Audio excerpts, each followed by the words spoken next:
కరీంనగర్ జిల్లా చిగురుమామిడి మండలం ఎంపీడీఓ కార్యాలయం ఎదుట సిపిఐ నాయకులు ధర్నా చేపట్టారు. మండలంలో ఇందిరమ్మ ఇండ్లు, రాజీవ్ యువ వికాసం పథకం లబ్ధిదారుల ఎంపికలో ఎంపీడీఓ వైఖరిపై సమగ్ర విచారణ జరిపించాలని డిమాండ్ చేశారు. అర్హులైన వారందరికీ ఇందిరమ్మ ఇండ్లు, రాజీవ్ యువ వికాసం పథకం మంజూరు చేయాలని నినాదాలు చేశారు.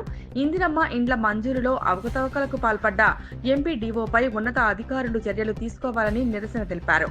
ఎంపీడీఓ కార్యాలయం తాళం లేకుండా అడ్డుకోవడంతో సిపిఐ నాయకులను పోలీసులు అదుపులోకి తీసుకుని పోలీస్ స్టేషన్కు తరలించారు.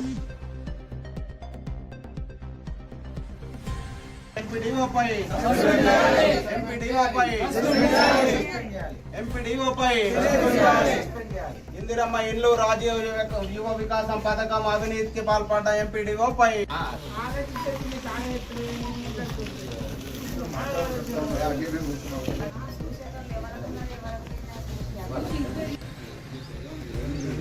లోపలికి పోవాలి కదా అన్నప్పుడు మీరు ఏమంటే